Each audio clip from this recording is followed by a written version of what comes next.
Yeah, sorry about that. No problem. No problem. So let me just repeat myself for that one on this one, because I'm doing a live stream video as we're talking. Okay. Um, Oh, really? yeah, Oh, okay. that.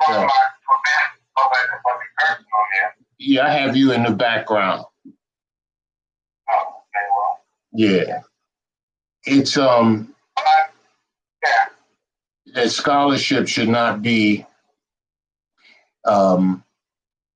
misinterpreted or misunderstood or disliked because we've been led to believe that scholarship came from the Europeans and not ancient African civilization. This is the myth that Dr. John Emery Clark talks about when you have white scholars trying to defame or discredit and give scholarship, the evolution of scholarship to European societies. Yeah, I think it's true, but I think there's such a distortion of history and context in that European scholarship, and it's not, the information is not there. But I think to really get at that information, you have to look at the record, and the record is actually a biblical record. And I think maybe people shy away from that, but when you go back to that, you actually gain the ethic of that, the ideological, philosophical meaning from that. You gain so much in that, and part of the European scholarship has distorted that from its point of origin. So, for most of us, we pick up the Bible and we learn the New Testament. We don't know there is an Old Testament. But that's poor scholarship. Yeah. It doesn't even fall in the 70s. So it's propagated. And, so. I can agree that in order to understand ancient African civilization, you have to, you can go back as one of the pivotal starting points is the Old Testament. But I think what's happened is that once the Europeans got a hold of canonizing the Bible, it's made it a bit difficult for folks to use that as the only source of foundational scholarship.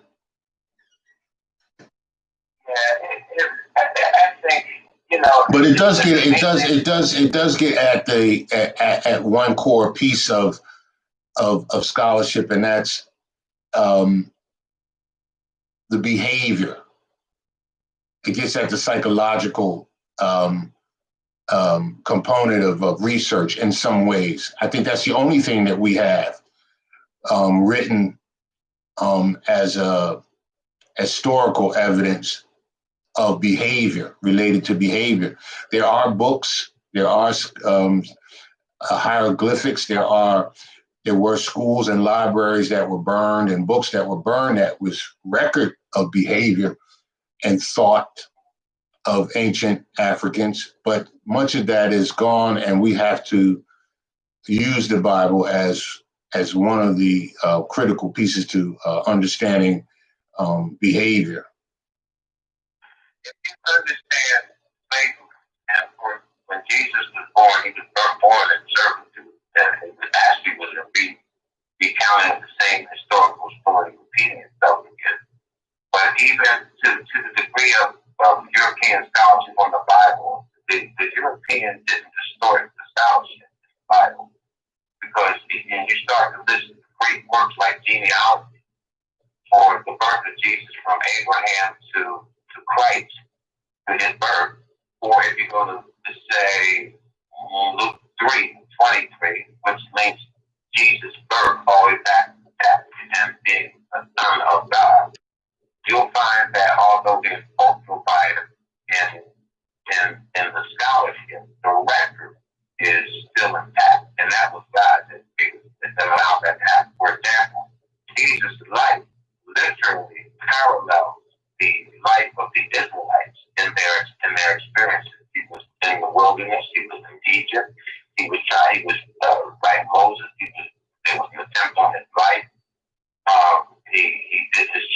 Eastern.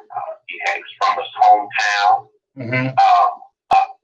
So the life of Jesus is that. If you look at the first 7 chapters of Matthew, we'll say Matthew, or for the sake of Matthew, you'll see that his life actually is a direct parallel to the chosen people and their experience during the time of Moses.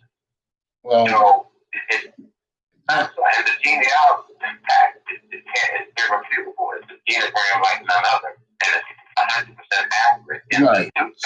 So if we're looking at the Bible, particularly the New Testament, I'd rather stick with the Old Testament because I think it's more grounded and unmanipulated in a sense, because if the chosen people are the people of the Semitic cultures,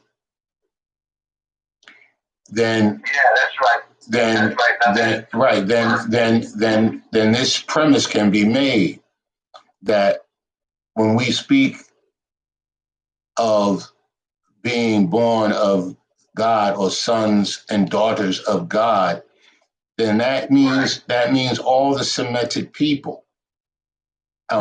This distortion that one person is the only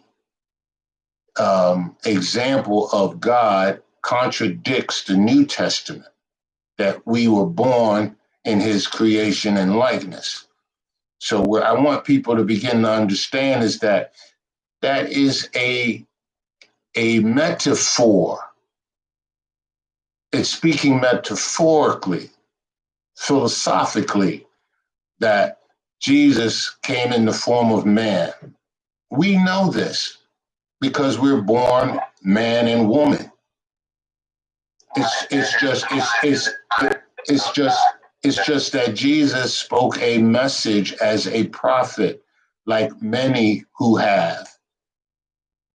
Many. Let me just say that this is something that's sort of in this culture right now as we speak. Number one, although the people of the Bible were born Semitic prior to 23, but the bottom line is they didn't exist as a race. They existed as a chosen people. So that's right. That's right. Race was not a concept. Exactly.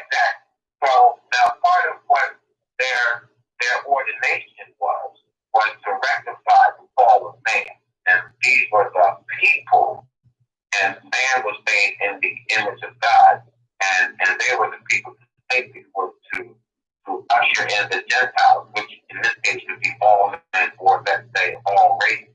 Well, let's stop there. Let's stop there for a moment, and let's examine that. When we say made in the image of God, that's image of male and female. Right. So exactly what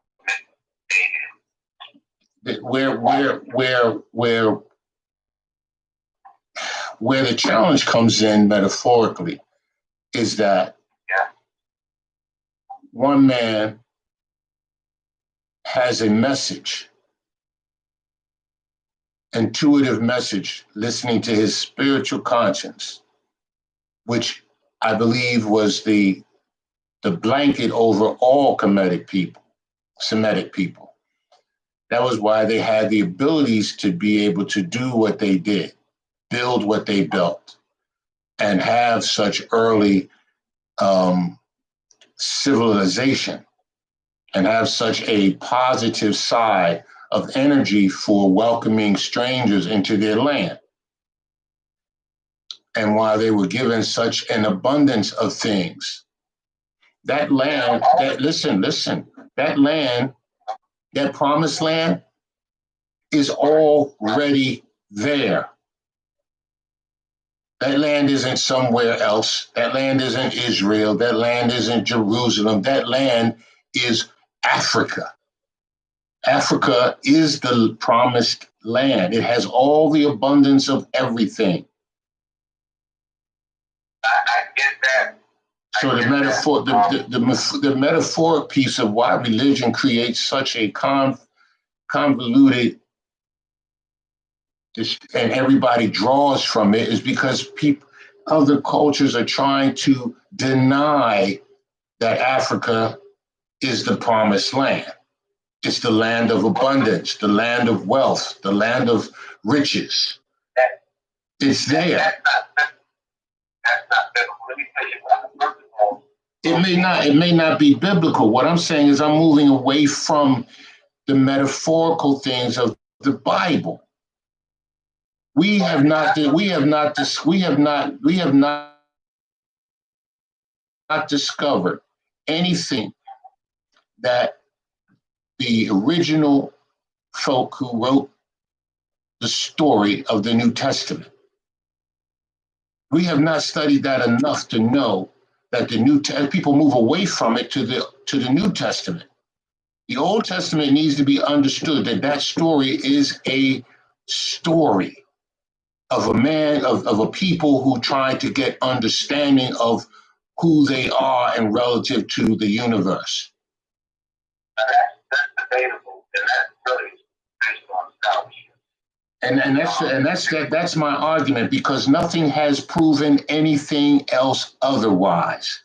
That we as a people have magnificent abilities. Yeah, the pyramids show that. Our resiliency shows that. So we deny it, and we deny that within ourselves. We deny this, the story, the cultural tale within the New Testament. Well, first, I think, one of the things. And I'm going to tell you, we fall prey to the conflicts of the New Testament with Muhammad and Jesus. Because they're saying the same thing. They're just saying it's slightly different.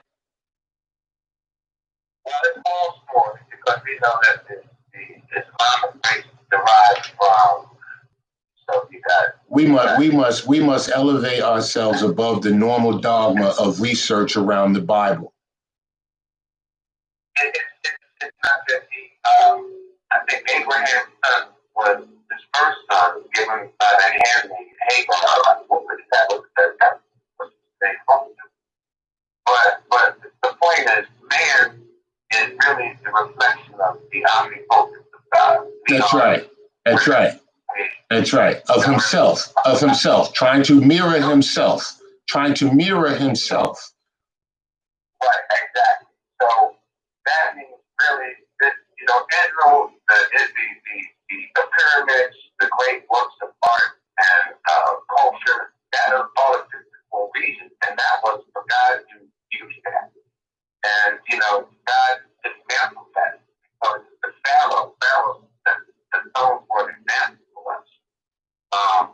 A wicked, despotic faith. Even in some literature, the Egyptian culture was a master slave culture. So, amen, hallelujah. Well, I don't even want to go there. I don't even want to go there. I don't want to use the word slave culture. A man who's never looked in a mirror saw his reflection in water and wondered, how can I get this reflection to maintain itself daily so that I can see who I am? How did they do that?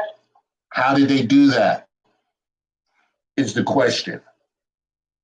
How did they begin to discover that there is something beyond themselves without looking in the mirror? That is the ultimate question at an ancient civilization before the mirror was even brought to bear. But see, we're trying to lift up, Egyptian culture, and that's not wrong. I'm saying African culture. Egypt is just like Dr. John Clark said, Henry Clark said, the cradle of Africa is like the womb of a woman. Egypt was the part of the continent that was the institution of learning. It was the bedrock for civilization to grow. Actually, biblical culture was the bedrock for civilization as well. Right, and when we talk about biblical, we're talking about a monotheistic kind of approach. And I don't even want to use the Bible. I really don't want to use I don't really want to use the word biblical. Because before man wrote down anything, there had to be words and stories and relationships. There had to be words, stories, and relationships amongst people to be able to understand each other, let alone what was beyond them. We were created so we're called to community, believe it or not. So when you talk about on earth as in heaven, just as an example, it's still community. And men and the staple for civilization is community. And that's why we refer to those laws that not only were divine laws and mandates, but they were tenets and they were called them mespot and mitzvot and misreams. All these things were designed to culture man and allow man to live in community. From everything from your ox is on my grass to, you have to marry my daughter.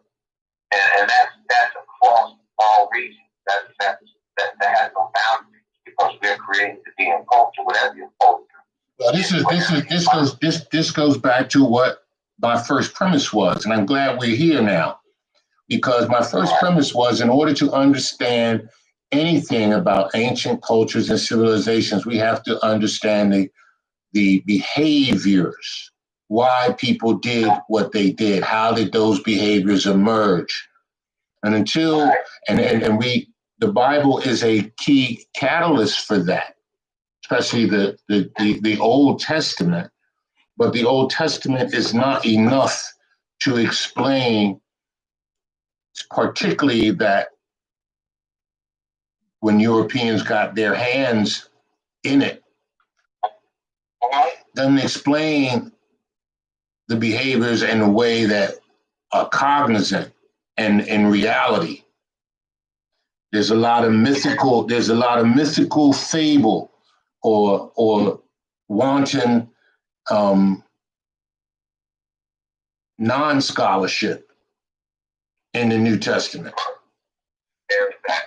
And it cannot be used as fact.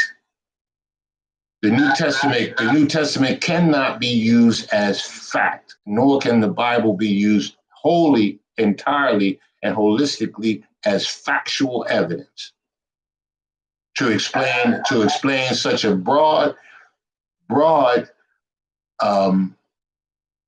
phenomena about the beginnings of man and civilization in Africa, and how they come to a level of quote unquote spiritual insight. Well, let's go back to Africa. Let's go back to Africa. Let's say we abandon the European, acculturation of biblical narrative, and let's say that that race is not an issue. Let's take some things out of the equation, and let's go to the significance of behavior and why people do what they do. And it's culture, behavior, it's culture, a codified way of living in community. And so it's culture building things or having great times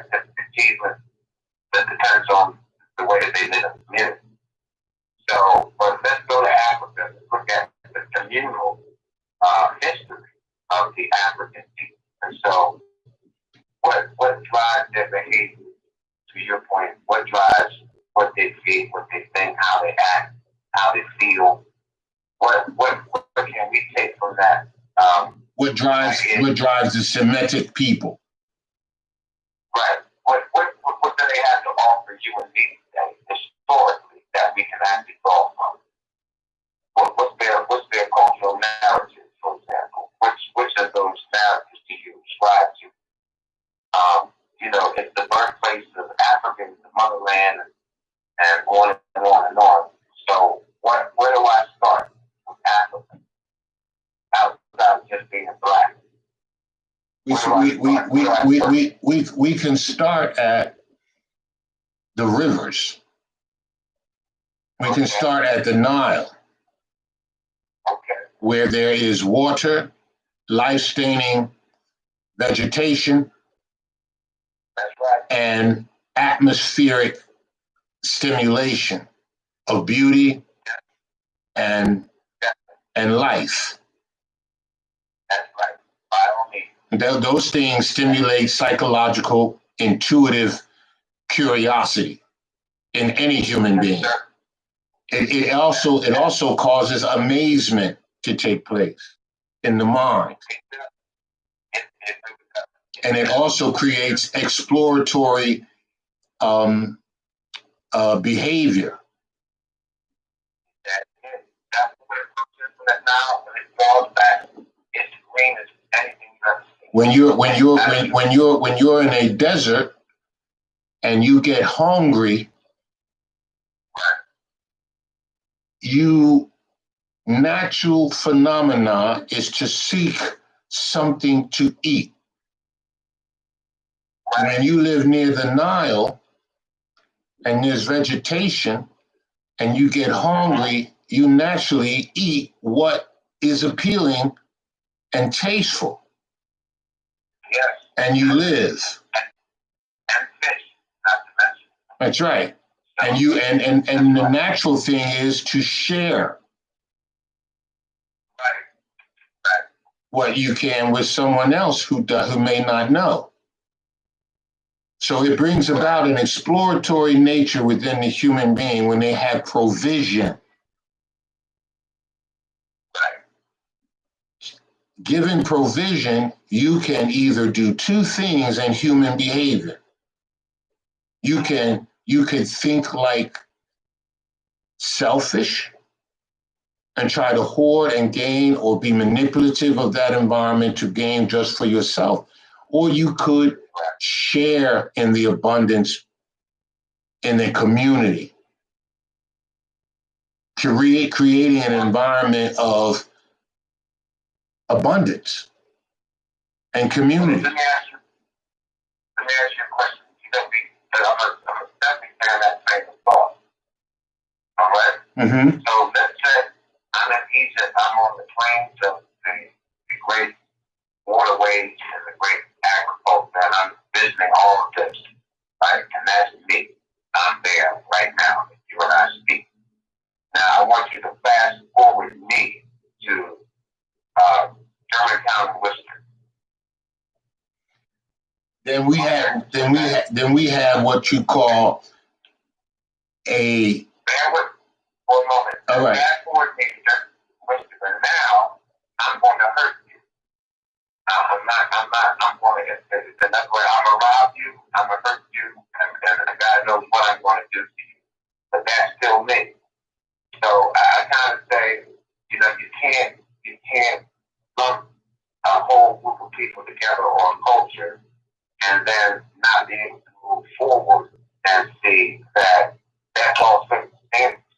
Well, let me answer that question. And this is a socio-political question. And I answered it, really.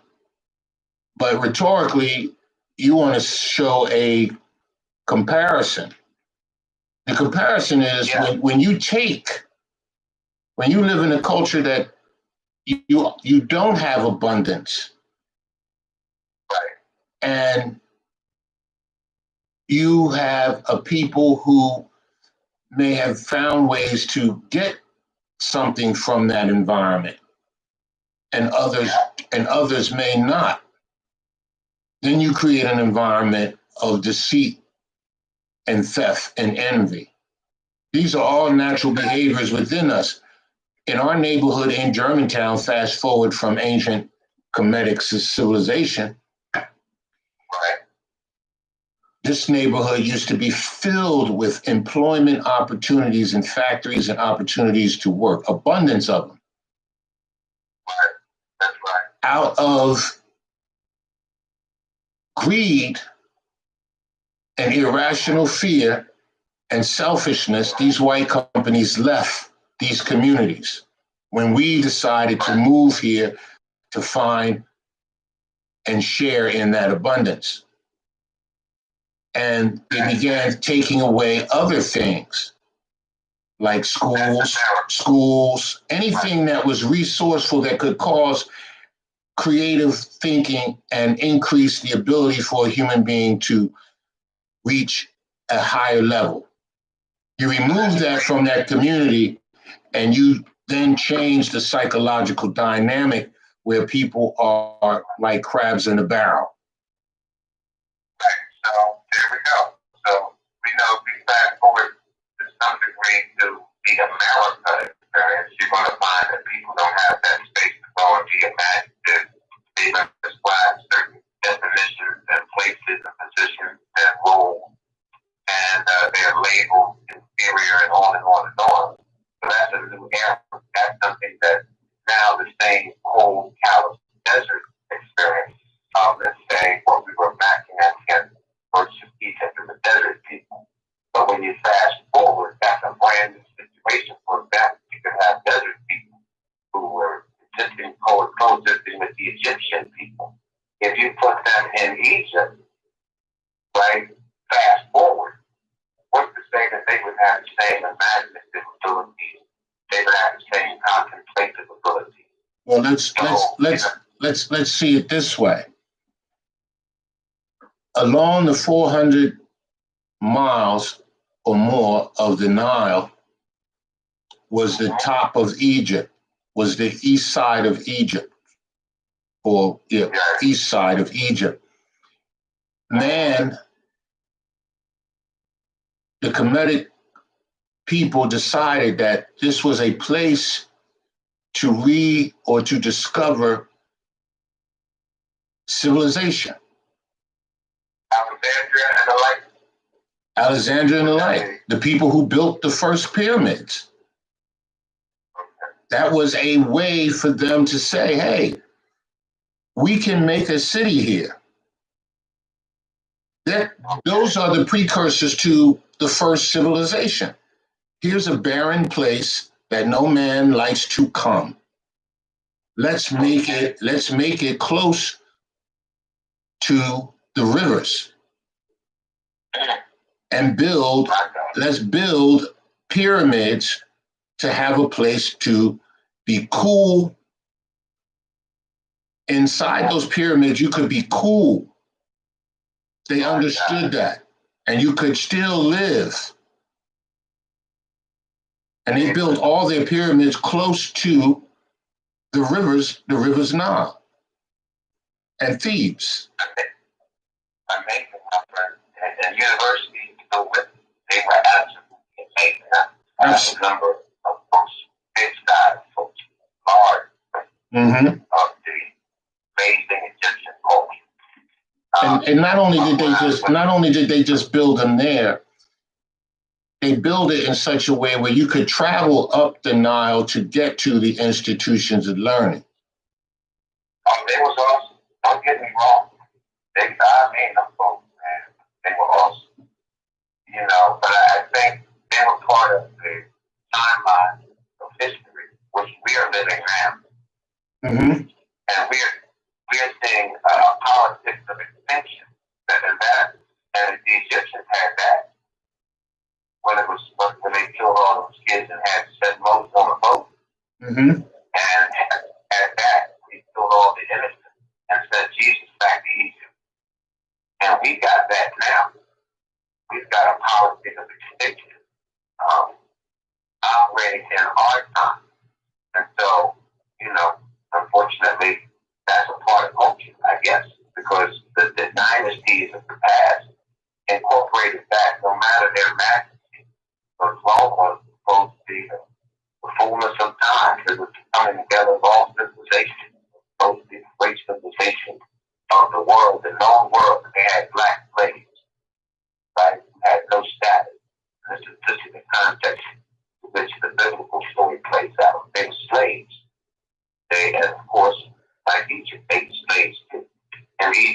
great exploits. We love what they did, but they also killed all the babies and they made a slave race. And they worked those people, in case you missed it, because all that majesty, a slave in Egypt had one purpose, just like in the South here in America. You live, you build for me, and you die. So that's not just. And we don't know the true behavior behind, because I don't know the word slave even existed in that lexicon of the Kemetic people.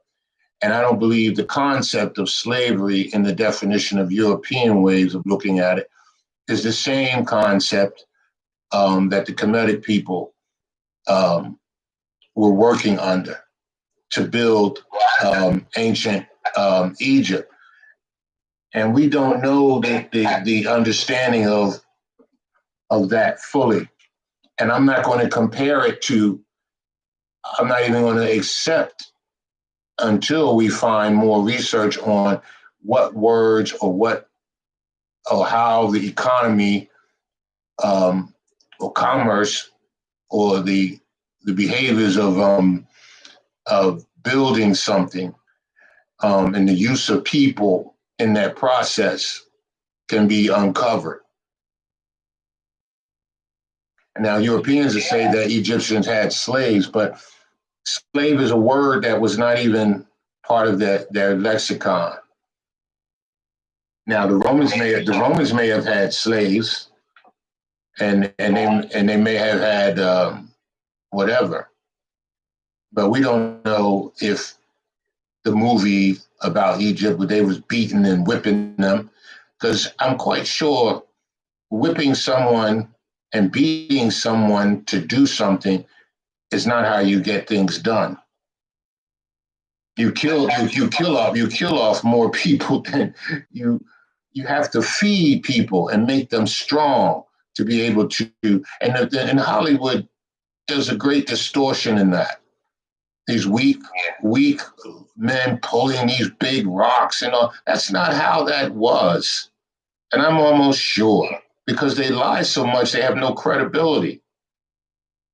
You know, you have the strong man beating the weak man to build something enormous. Is a contradiction in sanity.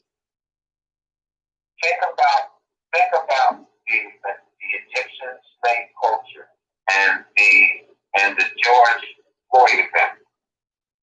Here you have an Egyptian slave master beating an Egyptian slave, and Moses comes along and says, "Why are you doing that? Why are you doing that to my brother?" And the slave master says something back to Moses, and Moses kills him for that. Beating his brother like that in slavery. Moses then went exiled, he came back, but by that time, it was a movement. Some people were ready to go. And so that gives us, it's amazing how in this year, 2020, we've seen that same sort of event take place. And although we don't have overt slavery, we still enslave.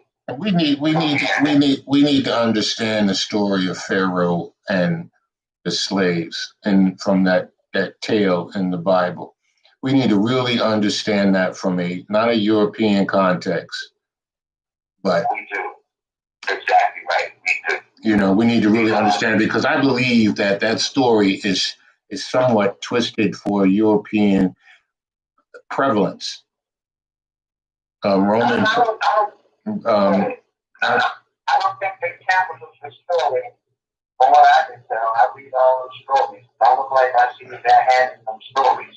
Because let's examine that for a minute.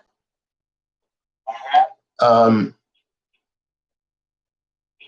Kemetic people write a story about.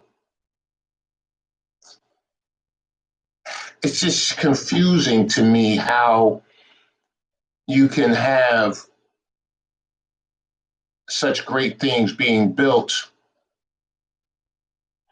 and the story then takes a twist for letting people go. Let my people go. Like, you are the people. You are the people. Why are they making Pharaoh an enemy when he's a comedic person as well? Well, there you go. That's a different perspective. Now, whose perspective is that?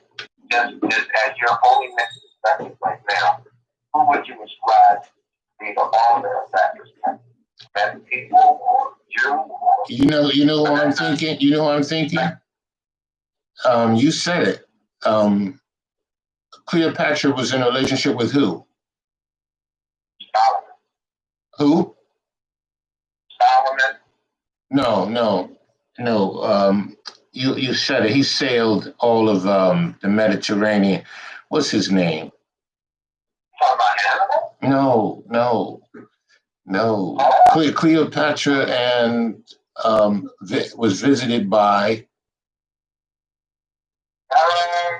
You just said his name. The Great? Did I say it? Solomon? Huh? Solomon was. No, not Solomon. Cleopatra. Cleopatra was a Roman. What's his name? Who sailed all through. You just said his name earlier. Great Alexander. This is where I think this distortion comes from. Now, I'm just speculating, but I'm thinking the distortion comes from Alexandria.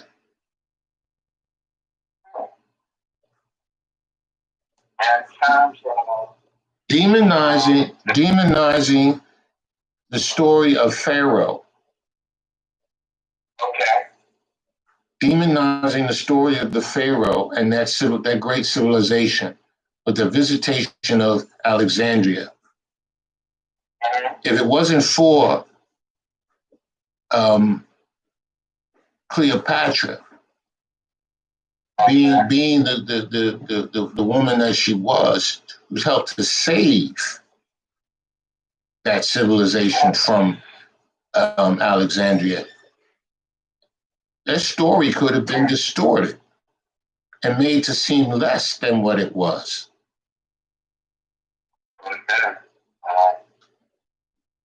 Because everyone speaks of Alexander as though he destroyed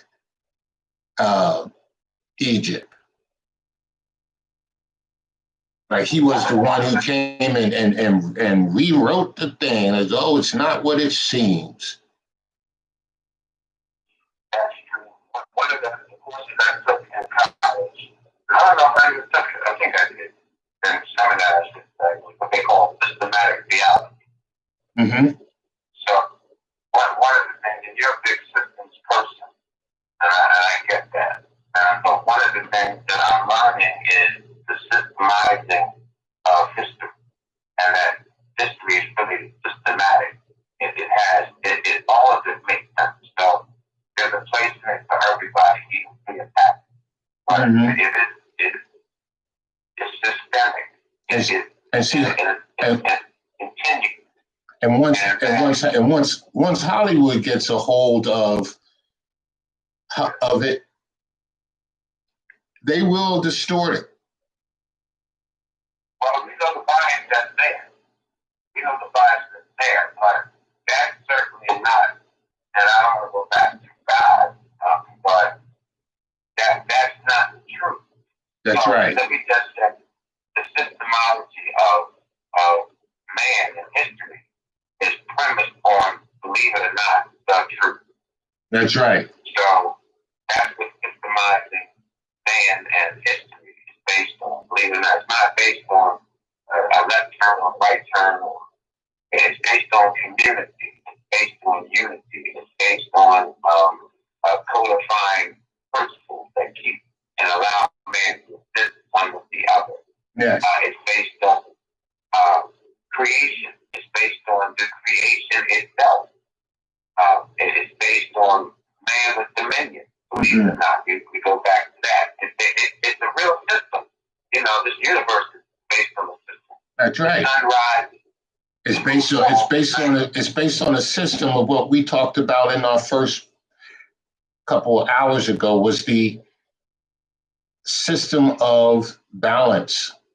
Negative and positive energy will always exist in this universe amongst us. We are part and parcel particles in a vast universe, connecting, living, growing, and dying. This system is not only just a metaphysical system, but it's not just a yin and yang system. It is a mechanical, it is a mathematical. Yeah, that's what I'm saying. It's mathematical. The basic premises of it are based off of negative and positive energy. Now, if you take two numbers, 2 and 2, right?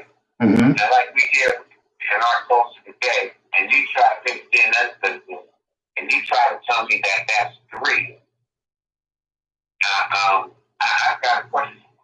The numbers don't lie. The numbers don't lie.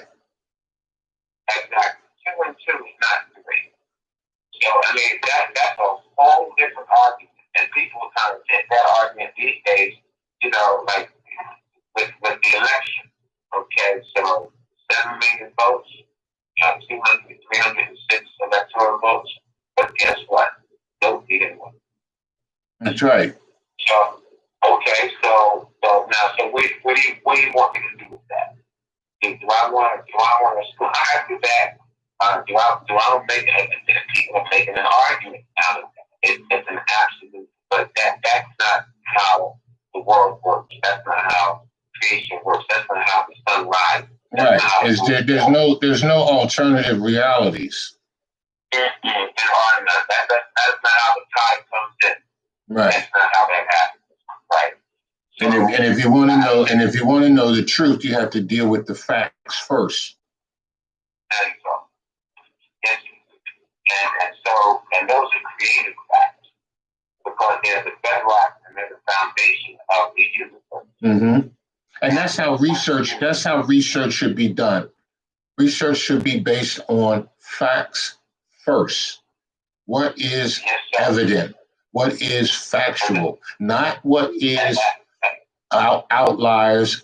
What is I don't have time for that. That's right. I've learned enough and lived enough not want to take that exit.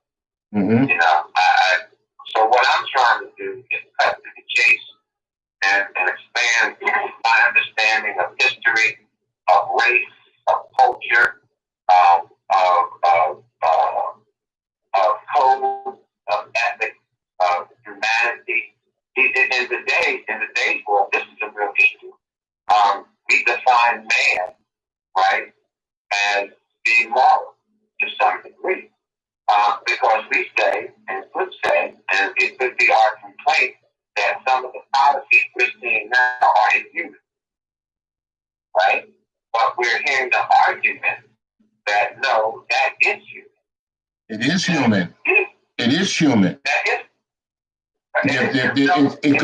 It goes back to our premise that me and you discuss oftentimes about the balance of life is about chaos and convalescence. It's about the negative and the positive. You cannot if the positive energy in the universe was to disappear, the atoms decided that the negative energy would somehow dismantle itself, disseminate, the universe would spin out of order into chaos. Planets would run into each other because the magnetic forces of the centripetal forces and magnetic forces that keep the planets balanced and moving in a balanced, cohesive way, keeping gravity and balance, we would be in chaos. What would happen Trump narrative is not met with pushback because 2 and 2 don't equal 3. What would happen if there was no truth? Well, I wrote a piece on that, which you'll see in the January issue of the newspaper. I wrote, we should validate Donald Trump.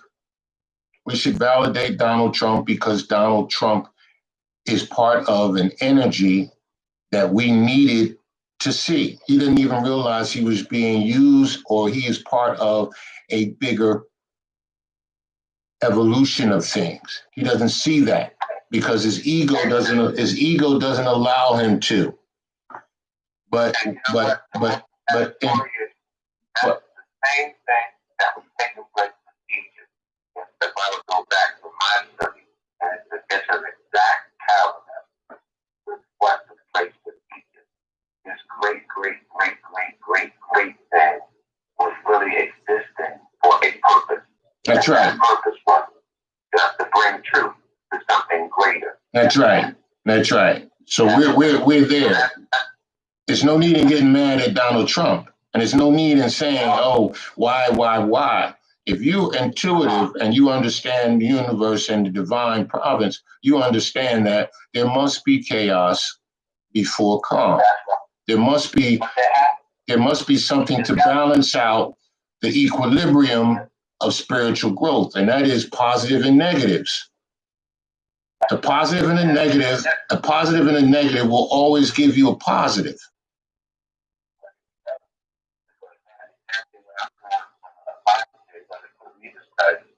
And I never encountered racism ever in my life like I had the last 2 years. I'm living under a block or something. I've experienced it in much of my life, but we most people who understand math will understand much of the nature of life. When we see the nature of life, we look at how a person can be in the womb of a mother and be birthed into this atmosphere of community and be relying on the locus control of nature to feed it, to help it survive, and then watch it grow up and be conditioned to say, I don't need nobody. Now, when that is a ironic phenomenon that is built by social conditioning. That's what feminists have done to destroy family. I don't need a man. I don't need this. I could do this. But not realizing that you came out of the womb and the natural evolution of things is that we need each other. You could have not gotten to your total existence without your mother feeding you. If the environment was, you were born and laid on a bed and everyone walked out the room and left you there, you would not survive. You could cry in the desert and no one would find you. Right. Now, some crazy thinking folks, they were fed first though. They thought that they don't need nobody. If they get 3 pounds 7, then all of a sudden they don't need nobody. Right. Or pull yourself up by your own bootstraps. But that's hate, man. I'm not gonna call that, we can call that feminism and call that racism and all that. That's just Satan because it's based on pride. And it's false pride. Period. End of story. And it's crazy like that. It's like you mentioned. And it creates all sorts of problems. I like to call it. I just bought a book yesterday, Feminism and Family Therapy. Well, these are all social constructs that continue to create deception. It always has to be a negative in operation. And once we as a people decide that we're going to understand that, then we can actually really get something accomplished. And you know what? You got to steer clear of that exact message because now, of course, to be politically correct, and I'm a family therapist, right? I have to empathy accepting that when it's safe. I go get the book now downstairs. I bought it for $4 at the thrift shop. But just think how much of a lesson that is for you or me to be taken, especially therapy. And I bought the book because I realized that that's reality. That's right. And that these family therapists practice that as nobody else does.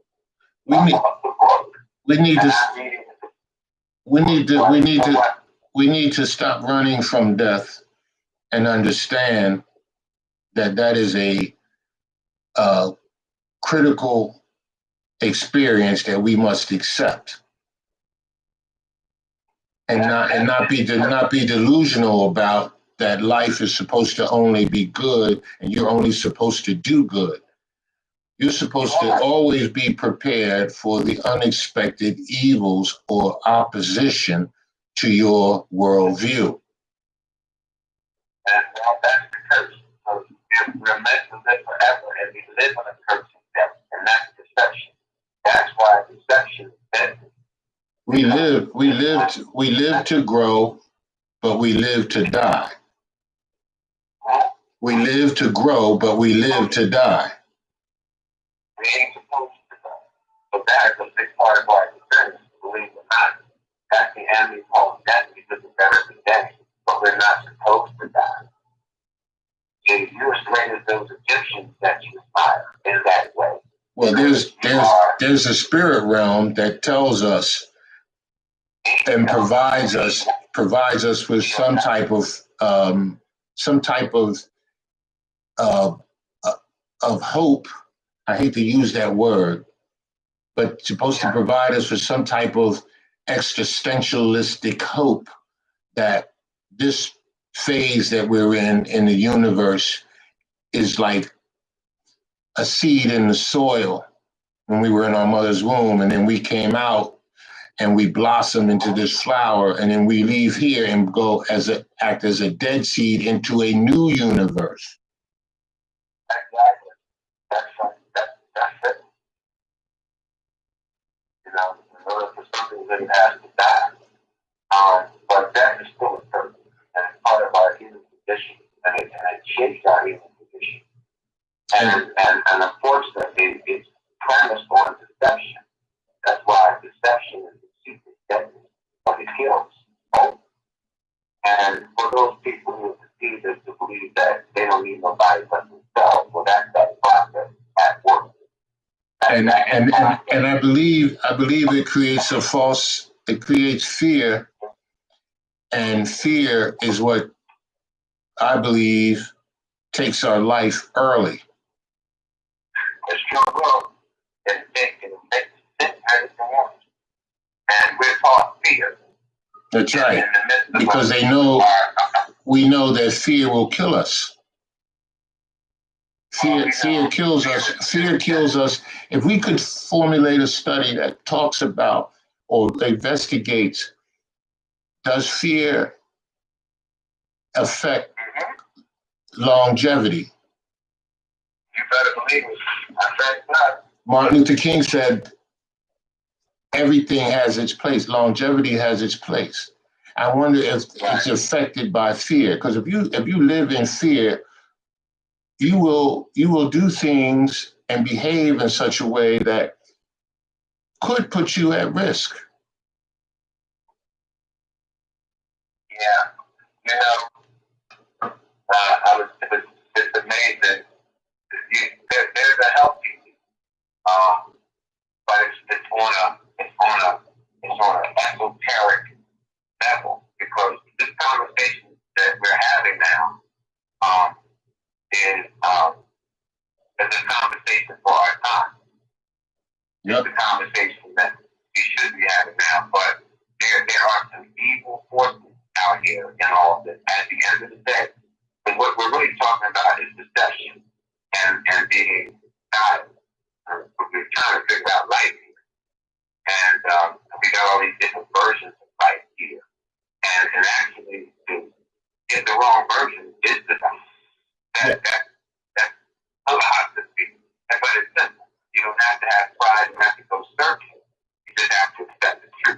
and you got to know this. Right. Because if you know the truth will set you free. And But this is what keeps balance, what keeps nature's not going against itself is exactly what you just described. The ability for us to be in the game of understanding that there, as the negatives are working or flowing around in kinetic energy, positives are working and flowing around in kinetic energy. And that is a constant. Those who are not moving in that energy out of fear will die early. Will die early. Energy is built by atoms combusting to each other and binding with each other to help keep the universe balanced and solid. And they say it's all about getting understanding.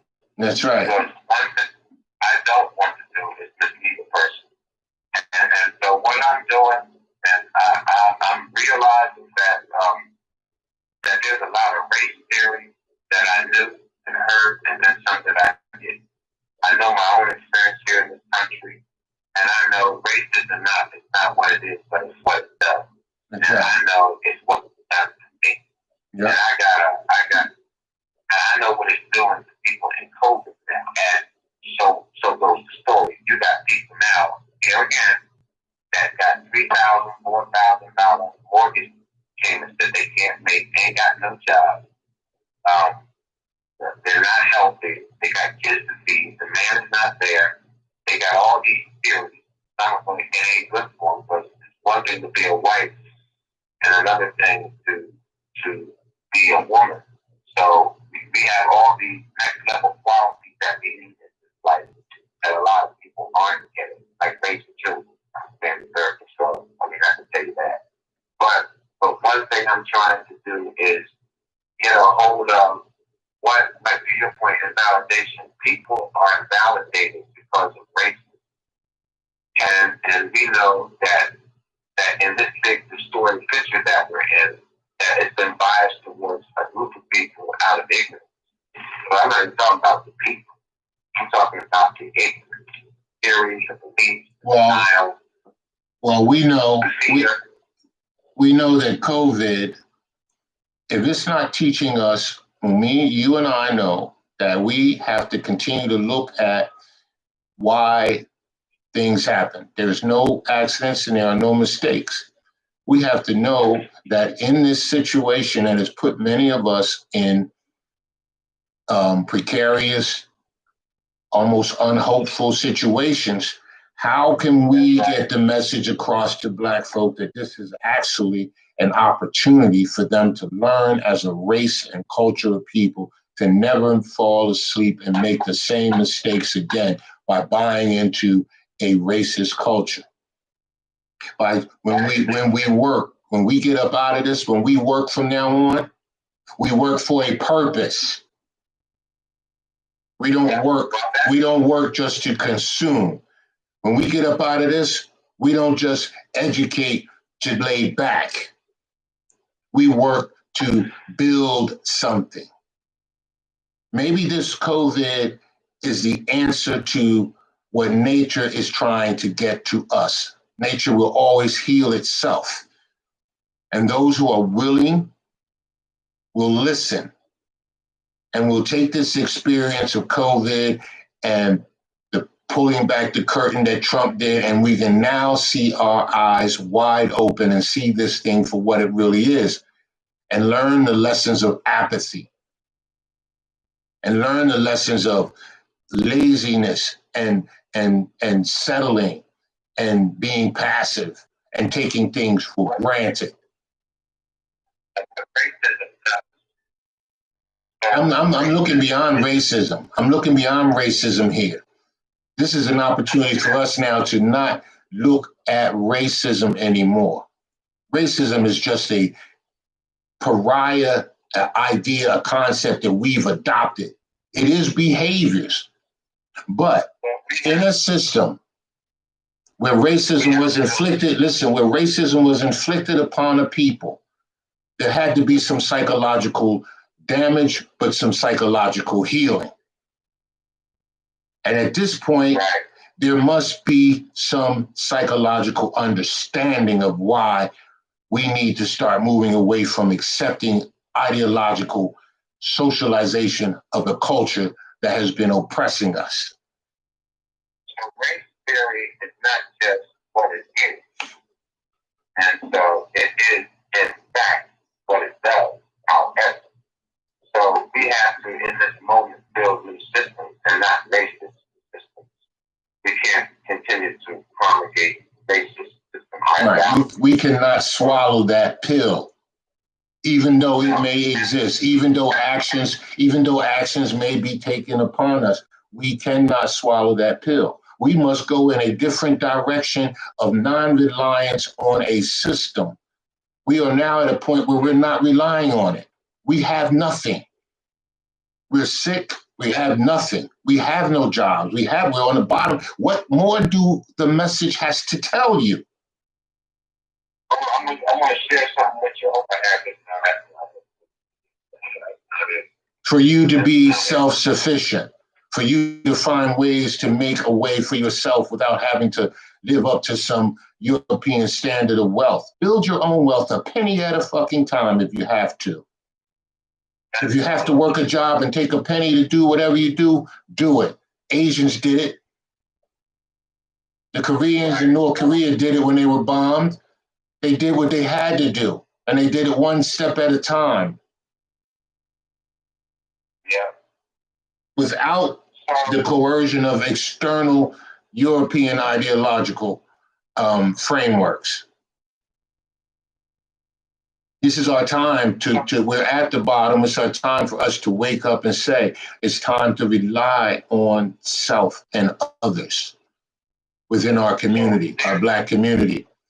We need each other. We need each other. That is the crux of this whole thing. Things cannot prosper for a culture if we're not united as a people in our suffering and in our victories. Exactly. So I have a booklet here on my shopping cart. Waiting to get my little Amazon card, $100 gift card. But One Nation Under God, written by Kevin Cruz. We Are Called to Be a Movement by William Barber. The End of Democracy by Christopher Boucher.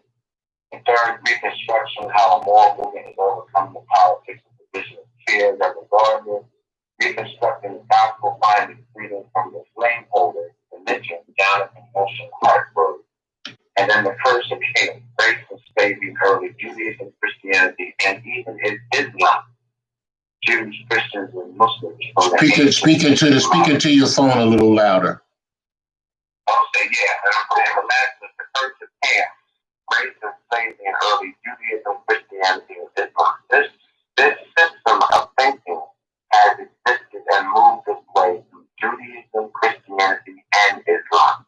Black people have been subjugated to the curse of Ham universally for centuries. And so that's part of our system building. And the problem is people that are not us understand this. Everything that I'm saying to you is documented and put into book form. Mm-hmm. So it's not so much, it's a matter of getting information and building new systems because it's there. They're reconstructed. This is another reconstruction. And the one in 1878 and the one in, man, all this we done been through this, man. None of this is new. And this goes all the way back to the gospel. Right. But what I'm saying, and you're right. But this attempt at the new reconstruction is not on the side of this administration. It's on the side of the people. And what we need to do is understand ourselves and what the damage that has been done and the awakening that is calling for us. That's right. This is the moment. And the moment starts with a simple premise. can we as a people unite? Can we as a people unite in our suffering and in our victories? And where can we find agreement to be able to do that? What magnitude? In our suffering and our will to do and think differently. That's where we can find the commonality. In our suffering, if everyone here is suffering, people are dying, people are surviving, people are making things happen from nothing. This is the time. This is real. Yes, I'm saying that. If you're still thinking about separatism and I don't need nobody and I'm a woman this and LGBTQ this and that, all of that is a design to keep you from uniting. I understand, but I know it's true. That what you said is true. That'll set you free. And so we see, and that's design and scholarship, unfortunately. That's right. That's the education system, if you want to take it that far. So it don't teach you nothing. That you can spend $100,000 on nothing. I'm a witness. That's right. For myself. I ain't gonna get no all of that, but yeah, so we have to learn and educate ourselves and know the truth and then, liberate ourselves. That's key. Right. And some of us are gonna have to be taught. And some of us are gonna have to learn by error, trial and error. Right. Well, that's part of the journey. That's part of the journey. And some of us are going to have to be the teachers, the instructors, the guiders. You're right. And thankfully, man, I can say I'm learning. But you know what? I'm learning. That's right. And as much as I'm a scholar, I'm a learner. Right. I'm a learner. There you go. Well, Martin. So this is a revelation, right? And to your point, this can't trump enough. This is a revelation, man. Right. But there's all of us. That's right. It's a revelation. Everything. It is. Come full circle now. So ain't no more speculation.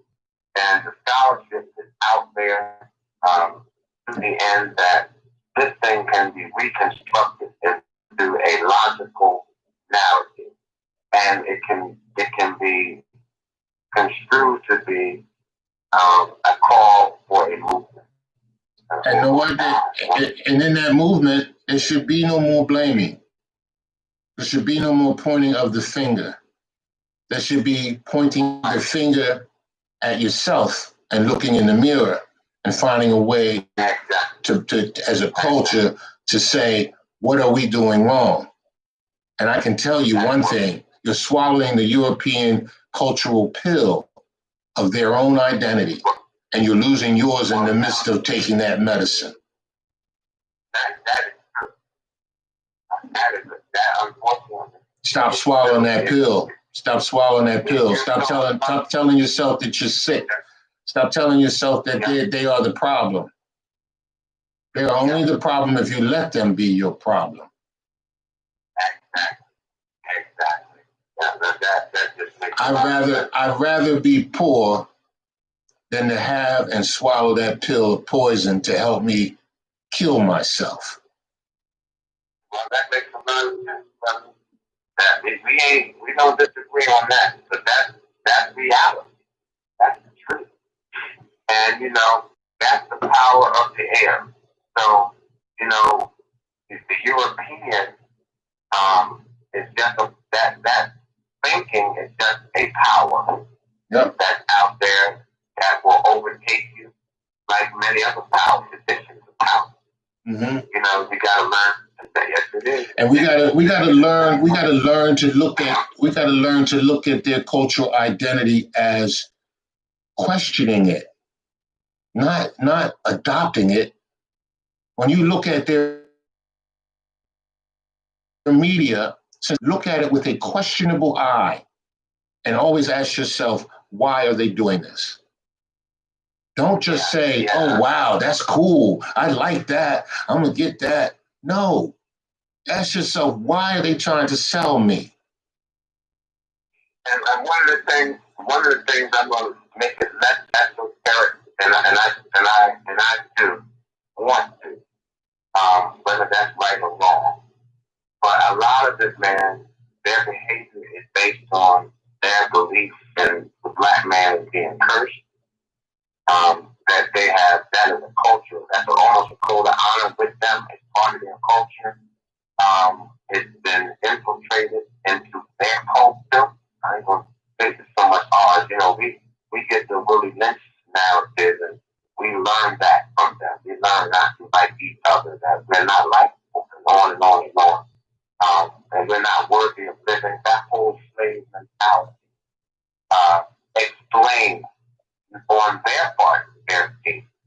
So what I try to do is steer clear of that, so we have to just make everything about white people.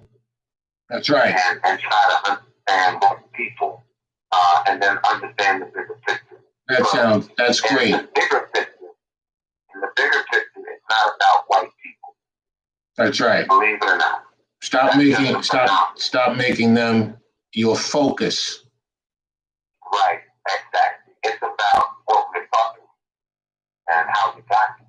Right. And where we come from and what is the meaning of life. Right. And stop looking at them. Yeah. I'm going to keep it simple for a first grader to understand. Stop looking at that thing and look at yourself in the world. Because just like fear, focusing on that. That's right.